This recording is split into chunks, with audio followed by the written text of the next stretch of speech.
Oi, queridos, bem-vindos a mais uma Jornada para Dentro de Casa, esse projeto que nasceu para trazer mais autoconhecimento, sabedoria e cura para casa de vocês. E o papo de hoje está incrível, é o papo com o economista, empreendedor e ativista Marcelo Kverner. Marcelo, ele vem contar tudo pra gente da transição de vida dele entre a economia tradicional do mercado financeiro ali de São Paulo até hoje um projeto de economia circular e economia sustentável. Então ele vem contar pra gente como é que foi feita essa transição, além de contar também do caso que ele foi preso por ser um dos ativistas ali preso no ano passado da Brigada de Incêndio na Amazônia.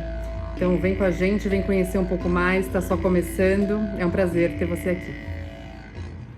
E aí, gente, eu tô aqui com o queridíssimo, inspirador Marcelo Kverner, é assim que fala? Werner? Quase isso, Werner. Marcelo é economista, né? Ele tem uma história muito linda, muito admirável, assim.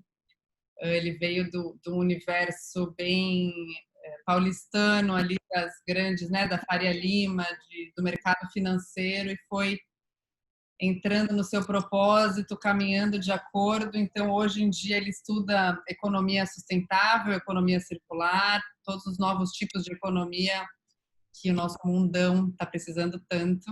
Além de muitas outras coisas, a gente vai trazer aqui. Então, é bom para você conhecer um pouco mais. Vem com a gente.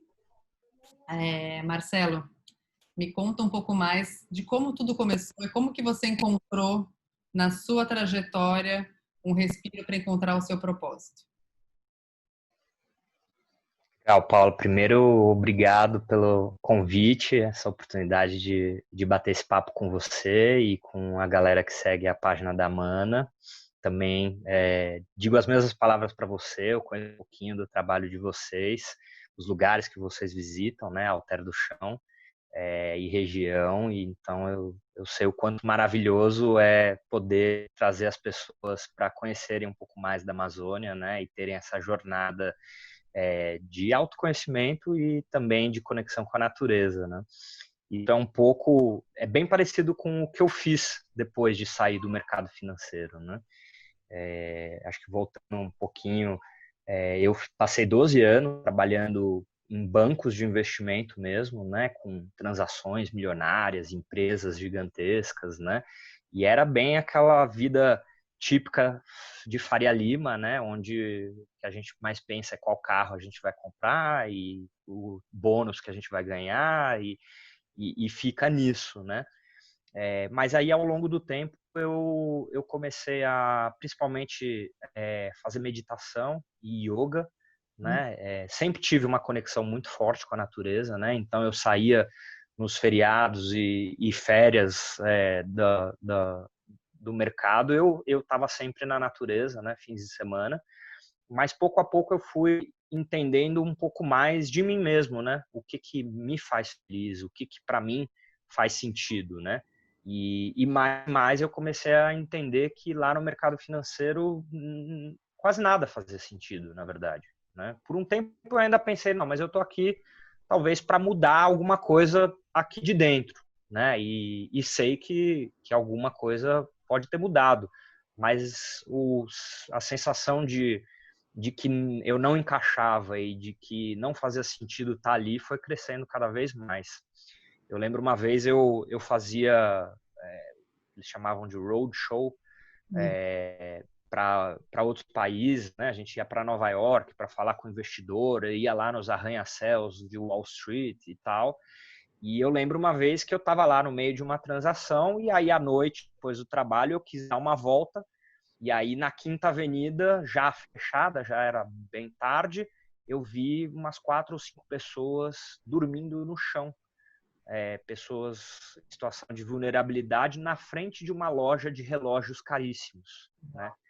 E aquilo me chocou muito fortemente. Eu lembro disso até hoje, porque eu falei, nossa, bem ao lado tem um relógio ali que poderia, assim, o valor desse relógio daria para tirar todas essas pessoas dessa situação, e ainda assim tem gente que simplesmente quer ter no pulso uma coisa que vale tanto e para algumas pessoas valeria tudo, né? Um lugar para dormir, comida para comer, enfim. E essa desigualdade social, né, e essa dicotomia que é inerente do capitalismo começou a cada vez mais me incomodar. E aí eu fui para a Amazônia numa dessas férias e eu brinco que foi paixão à primeira viagem, né, em Alter do Chão. Você sabe bem, quando você leva a galera, deve ter muitos que também ficam apaixonados, né? Não, é difícil E voltar, aí... é muito difícil voltar da Amazônia, cada vez mais. Realmente aquilo te deixa inebriado, né? A água doce, a floresta, o povo simples e com uma sabedoria tão grande, né? Aquilo tudo me apaixonou e logo depois dessa primeira viagem eu já comprei um terreno e comecei a construir uma casa que é a Maloca Viva, que se tornou depois um negócio, né? E dentro de um ano eu estava fora do mercado e com a Maloca Viva aberta e operando, né? Ela é aberta porque é uma casa já aberta, sem paredes, né? Mas aí a gente começou na Maloca Viva a receber grupos que estavam interessados em ter esse tipo de experiência transformadora que eu também tive, né? E a gente começou a querer apresentar para as pessoas como realmente a vida pode ser muito mais simples, né? Com muito mais gratidão e... Paulo ainda? Você morava em São Paulo ainda ou você já morava lá? Ainda não, você morava em São Paulo. Você fazia a gestão à distância? Ainda estava em São Paulo. Ainda estava em São Paulo. Eu fui mudar mais um ano ainda, né? Entendi. Então eu saí, eu fui para a Amazônia, fiquei no mercado financeiro mais algum tempo, só realmente assim vivenciando os últimos momentos.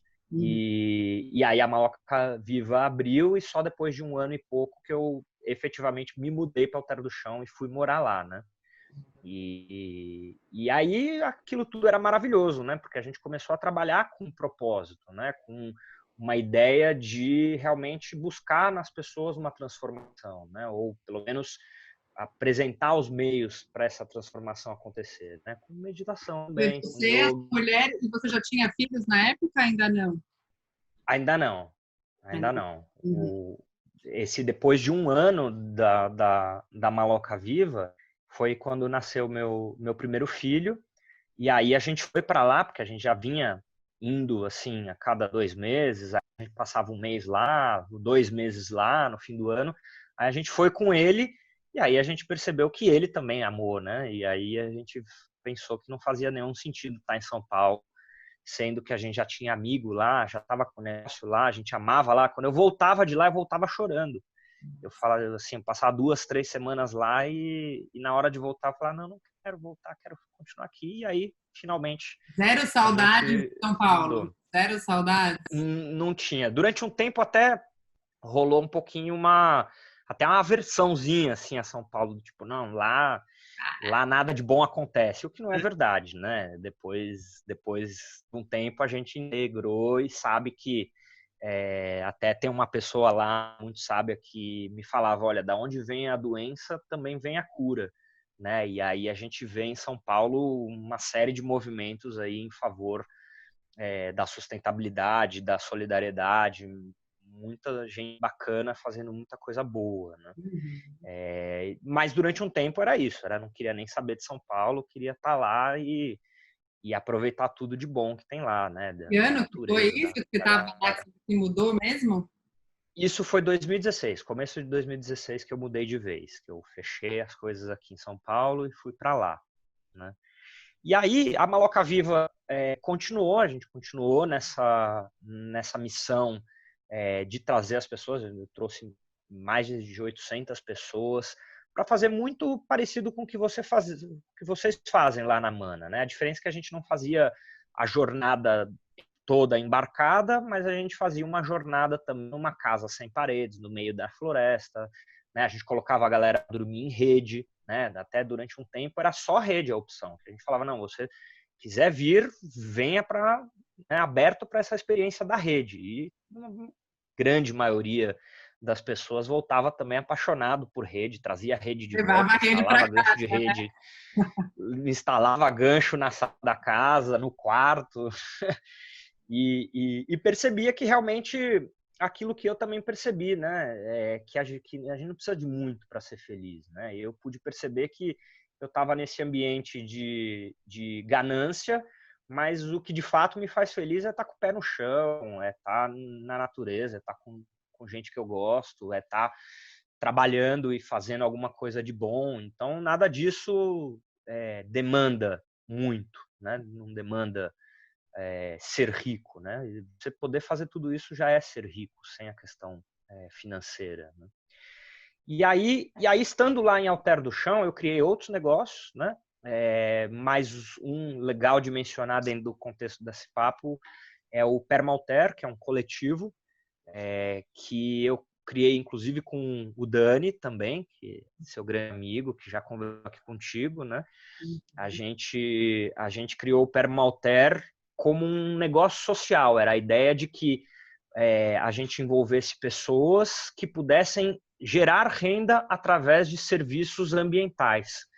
Então, uma das coisas que a gente iniciou fazendo foi implementação de fossas ecológicas nas casas. Então, a gente via que a questão do esgoto é um problema lá em Alter do Chão, sendo que a gente conhece uma solução ecológica e simples de tratar os efluentes, e a gente começou a querer disseminar essa prática e também trazer pessoas que pudessem oferecer esse serviço e garantir uma renda através de um impacto positivo, né?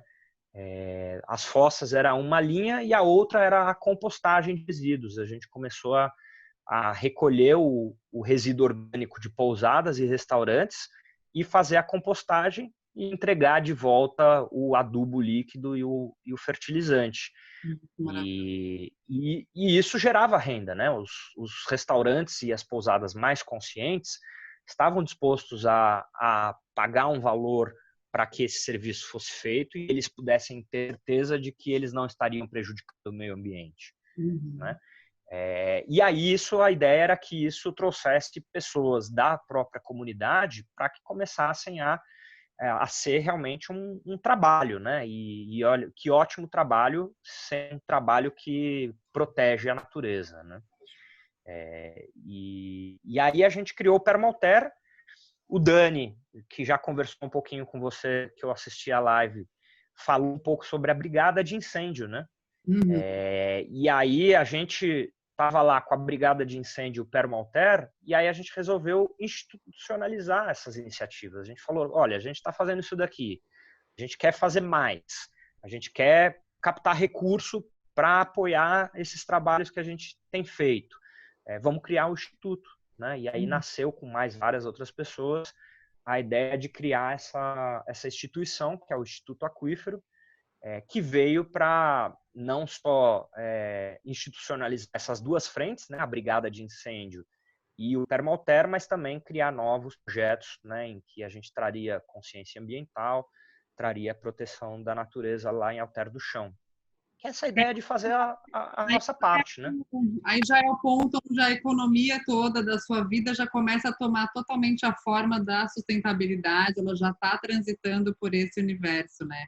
Você já está trazendo Sim. tudo, mas tem um fato aí bem importante, né? Que eu não sei se os nossos amigos estão vendo, sabem, mas o Marcelo faz parte de um dos 4 brigadistas que foram presos no ano passado, ali da Brigada de Incêndio, né? Que ele trouxe aqui na conversa o Daniel Gutierrez, ele é o meu parceiro, né? Na Mana, na Amazônia, então as nossas viagens são muito junto a ele. E o Marcelo é um dos 4 brigadistas que estava junto nessa história. Acho muito importante você trazer também, né? Uma vez que depois que você já fazia parte, você já tinha um Instituto Aquífero e você já, né, fazia a gestão dos recursos até que entravam ali na brigada, enfim, era muito do seu escopo, da sua responsabilidade. Acho muito legal e muito importante você ter essa voz e contar para a gente como é que foi, né? Uhum.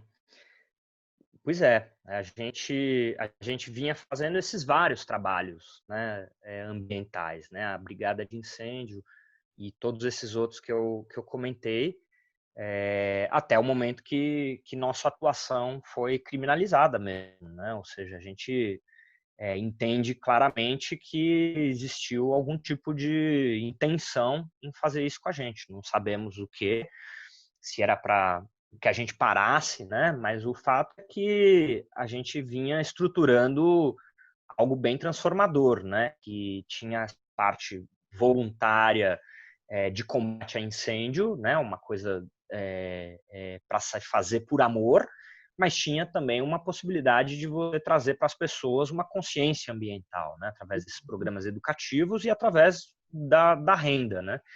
E como você comentou, eu era o responsável do instituto, o tesoureiro do instituto, né? Por esse passado de números e de finanças, foi muito natural que eu assumisse esse papel. E aí eu nem estava tão à frente da brigada, era muito mais com o Dani e o João, mas também fui preso porque a gente estava sempre discutindo, né? As doações que a gente recebia, o que a gente ia fazer com o dinheiro, tudo isso eu estava totalmente envolvido.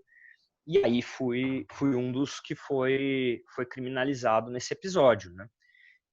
E aí isso vem de um contexto amplo dentro do Brasil de criminalização de pessoas que querem fazer algo além, né?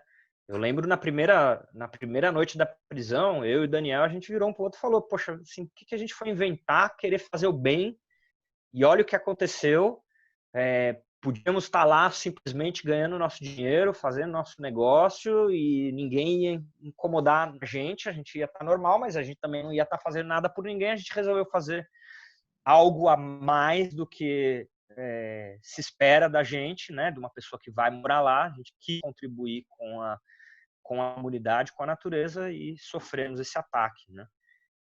Mas logo depois a gente já viu todo o amor que foi emanado para a gente, tanto apoio, né? Foram mais de 180 instituições que se manifestaram em nosso favor, né? Tantos amigos, tantas pessoas, políticos, atores, atrizes, cantores, muita gente realmente nos apoiando, que depois a gente foi descobrir. Então, rapidamente a gente passou esse pensamento e a gente viu que estamos no caminho certo, né? A gente estava incomodando alguma coisa lá que não deveria incomodar, mas que esse é o caminho, é fazer fizeram mesmo. Barulho, né? Que eu acho que o mais importante é isso. Vocês fizeram barulho e eu falei muito com o Dani disso. Na verdade, esse barulho é uma, assim, até é uma voz de muitas pessoas que nunca conseguiram fazer esse barulho, né? Então, vocês terem passado por isso juntos trouxe essa força de comunidade mesmo, das pessoas começarem a se trabalhar, começarem a ser ouvidas. E foi realmente, estando aqui do lado de fora, e como eu estava tão próxima a vocês, meu filho passou por aqui, ó, e como vocês estavam tão assim, né, parece que foi uma eternidade, que acho, para vocês que ficaram ali presos, para a gente aqui, assim, eu não sei, eu acho que eu nunca falei com tanta gente, porque eu sabia que era muito injusto o que estava acontecendo. Então, eu liguei para todo mundo que eu conhecia, para, tipo, gente, vamos lá, postar em todos os lugares, vamos, porque isso eu acho que foi uma coisa muito bonita, quer dizer, que está sendo, porque ainda está em aberto, né? Ainda tem questões grandes em aberto, mas como a gente precisa se unir, né, Marcelo? Como a gente só consegue realmente sair de tudo juntos, né? Como a comunidade como um todo, e como São Paulo e Alter se juntam, né? Como seus amigos da vida, e quando a gente é verdadeiro, a gente cria mais força. Então, eu fico muito feliz que também vocês saíram dessa, graças a Deus, e que ainda estamos nessa batalha, porque eu acredito que a gente está junto. Mas que bom que saíram assim. E eu acho que o que é para mim assim como eu também já falei com o Dani, eu queria muito entender depois que vocês saíram de lá e que veio esse balde de água fria. Putz, todos os meus planos, todos os meus sonhos, tudo que eu mais queria fazer da minha vida, tacaram um balde de água fria, eu não consigo fazer nada agora, né? Sei lá, um monte de restrições e questões jurídicas aí incabíveis, mas que a gente está passando por enquanto nesse país. Uhum.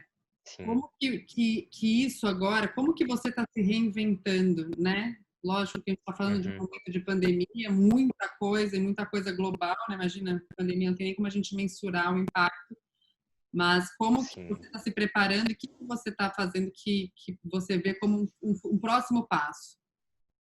Legal.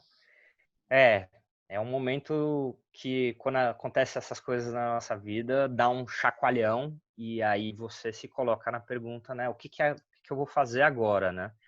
Acho que primeiro, na parte que você falou, foi lindo mesmo, assim, eu tenho, assim, muito a agradecer por você e por milhares de pessoas que agiram do jeito que você agiu, né? Tenho vários amigos que ficaram igualzinho você, falando com todo mundo, ligando para todo mundo que pudesse, mandando e-mail, fazendo de tudo que pudesse. Foi um lindo trabalho em rede, né? Foi uma fantástica demonstração de como realmente as pessoas podem se unir para um objetivo e felizmente eu sou muito agradecido que esse motivo era que a gente pudesse sair da prisão, né? Foi realmente fantástico poder acompanhar isso depois que eu saí, né? Eu pude acompanhar e ouvir, assim como eu ouvi agora de você, eu ouvi de várias pessoas como que foram os dias para eles. Então, realmente dá uma ideia de como a gente juntos consegue muito, né?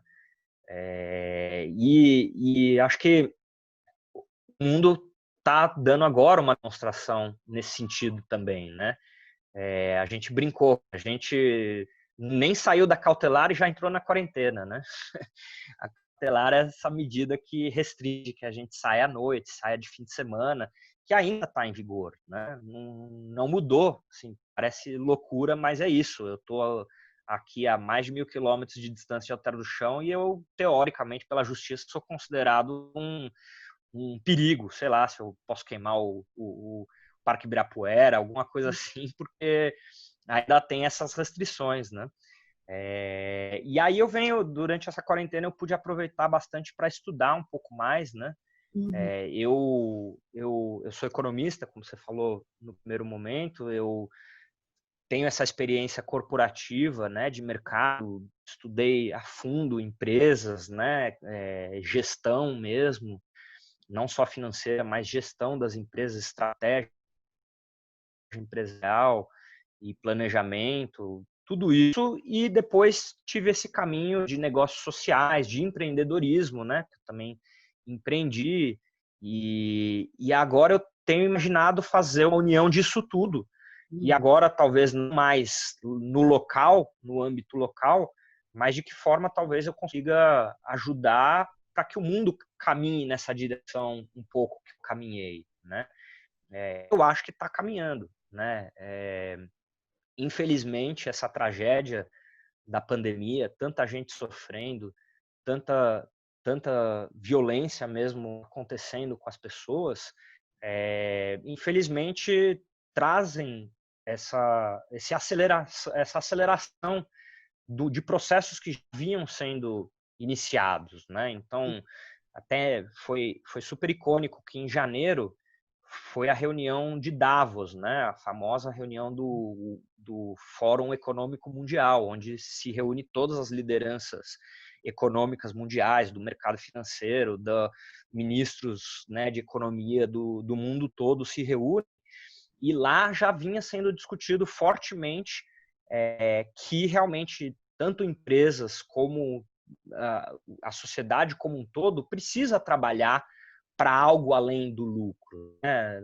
Que realmente o mundo não pode estar focado no capital, né? O capitalismo é isso, né? Já traz no nome que o foco central é o capital e como que isso precisa ser mudado, né? Então, já tem alguns anos que a ONU e todos os países membros entraram em um acordo para uma agenda para 2030, dos Objetivos de Desenvolvimento Sustentável, né? Então, tem lá equidade de gênero, fim do racismo, fim da pobreza, sustentabilidade, proteção à biodiversidade, são 17 objetivos que o mundo, a humanidade precisa ir atrás para que a gente possa ter um futuro viável, né, para as próximas gerações, né?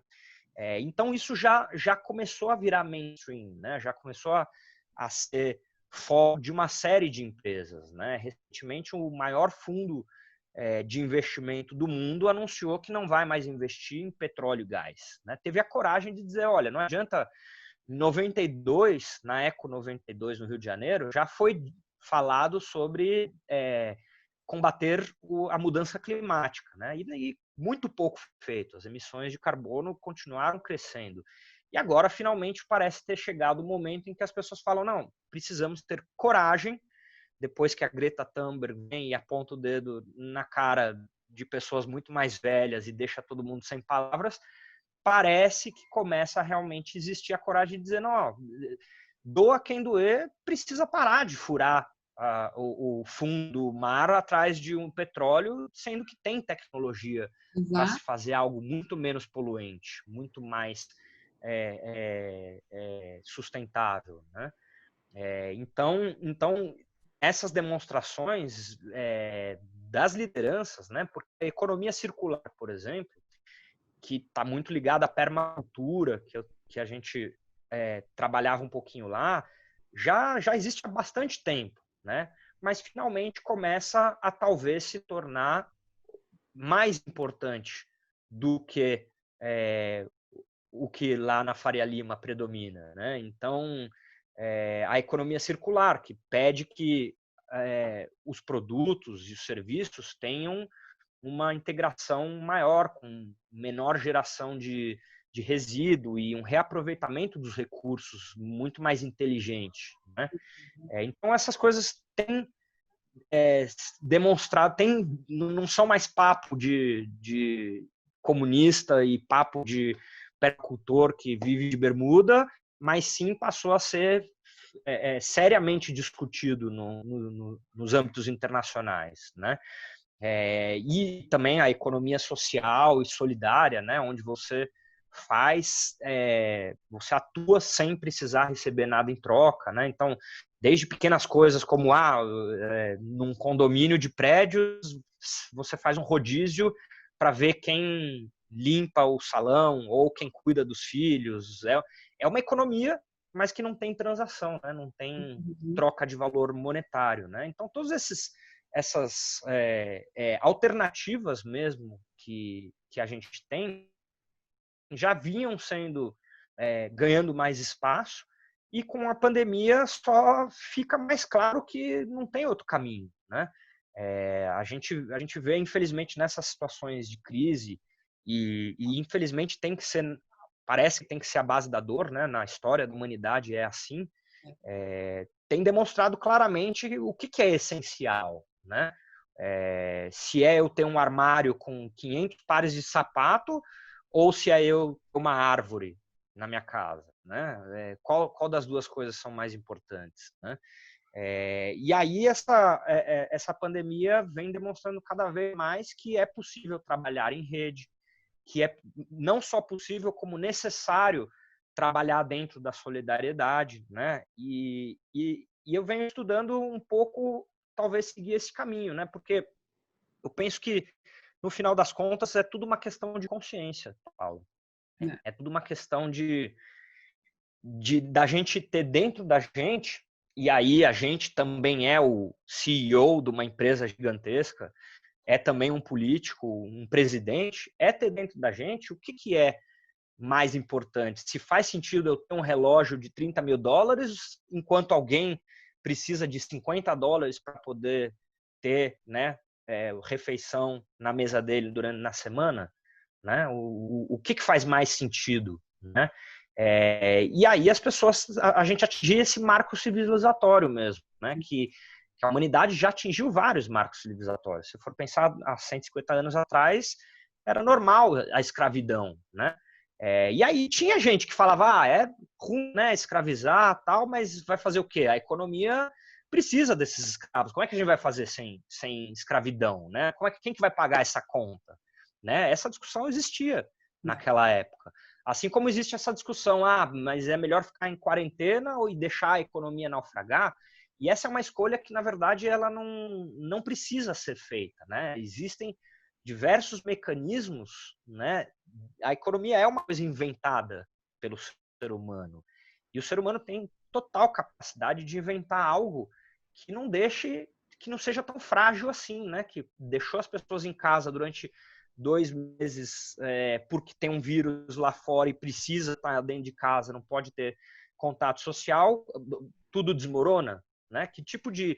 É inteligente um sistema assim, que não tem nenhuma resiliência? Não é, né? Cabe a nós criarmos as bases para existir um funcionamento que não vá ser tão frágil dessa forma, né? E aquelas pessoas que falam, não, mas não tem como, o que fazer se não o capitalismo? Eram as mesmas que falavam, não tem o que fazer com o feudalismo. Como é que não existe esse negócio de trabalhar e poder prover para sua família? O negócio é esse, eu nasci servo feudal e vou ser servo feudal por resto da vida. E felizmente a gente sabe que não é assim. Assim como a gente pode ter a certeza de que a gente não chegou ainda, nem de perto chegou na melhor solução possível. Existem várias soluções e elas já, várias ideias já estão aí, né? E aí eu venho acompanhando o que está acontecendo no mundo, passos largos nesse sentido, Paula. Dá um pouco de otimismo, apesar da tristeza toda que existe nesse momento, pelo menos dá para ver que não vai passar sem nenhuma alteração, né? Nos países da Europa, por exemplo, já vem sendo discutido uma coisa que era papo realmente de utopista, né? Você ter uma renda básica universal.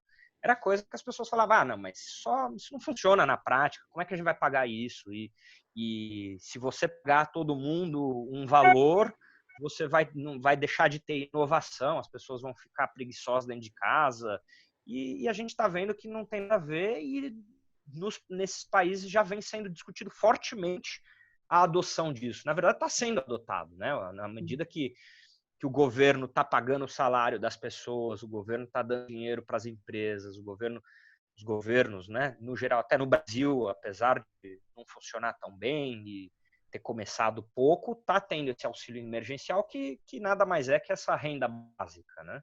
Então a gente está conseguindo ver melhorias. E aí eu estou imaginando que dentro dessa experiência de já ter empreendido negócio social, já ter feito empresas com propósito, ter tido essa experiência desse mundo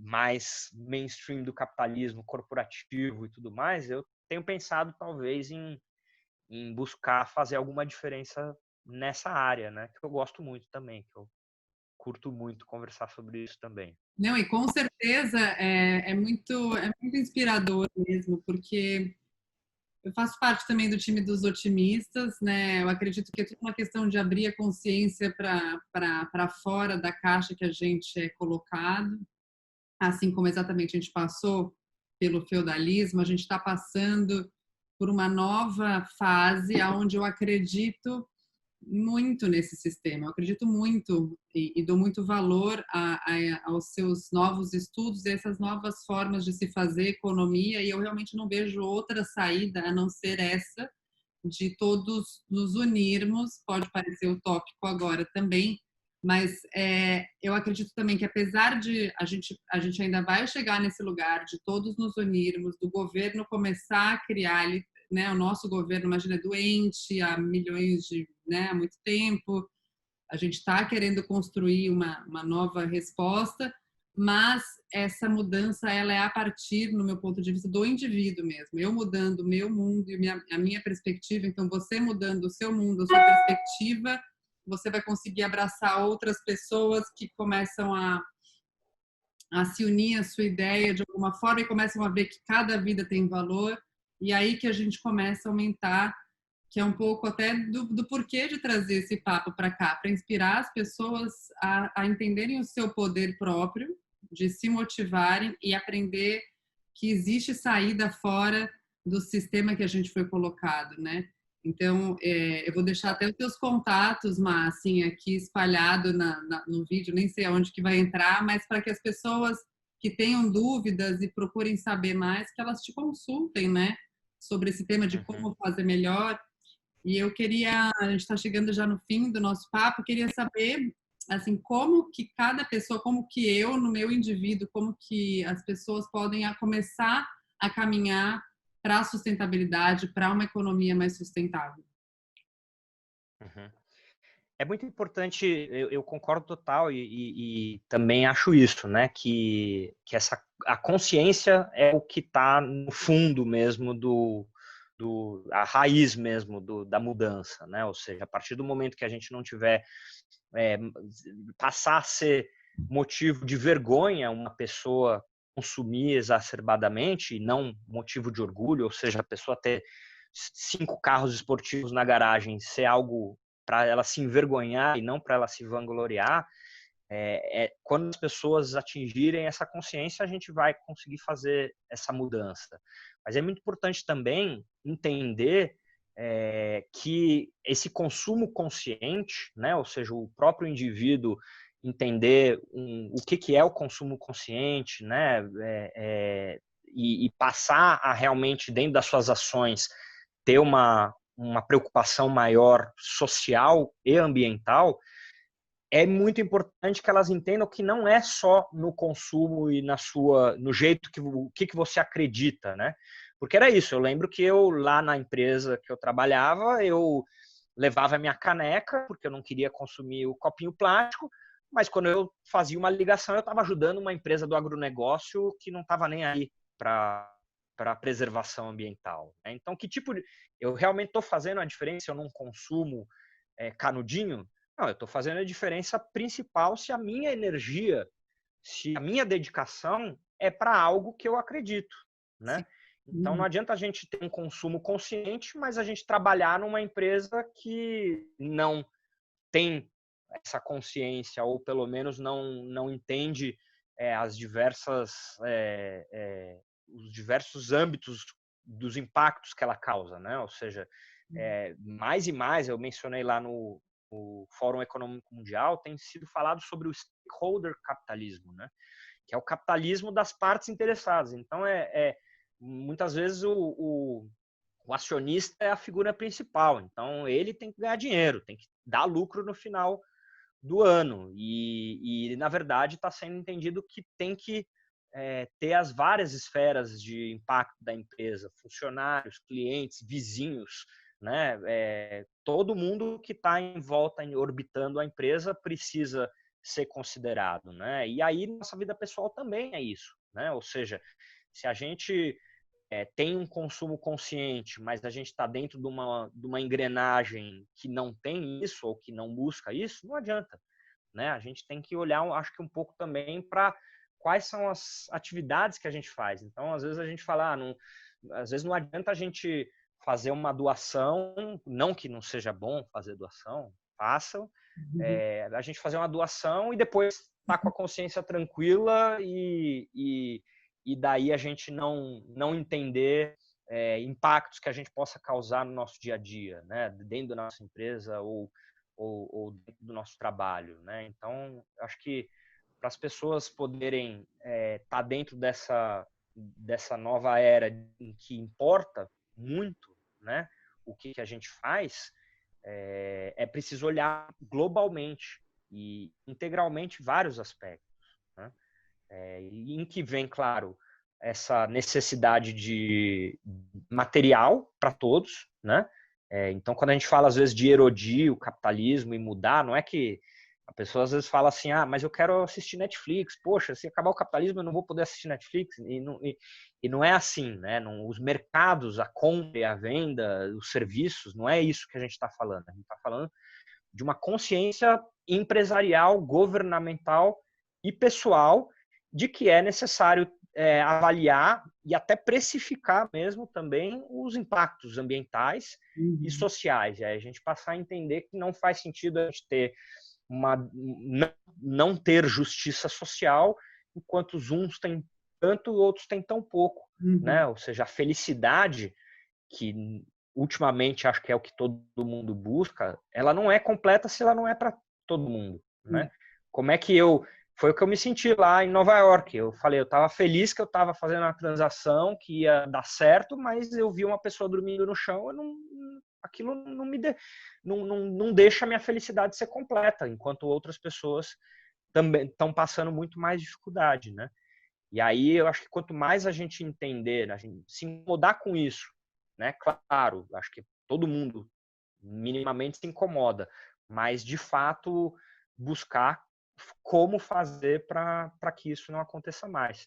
E certamente é buscar alternativas e mudanças sistêmicas mesmo, né?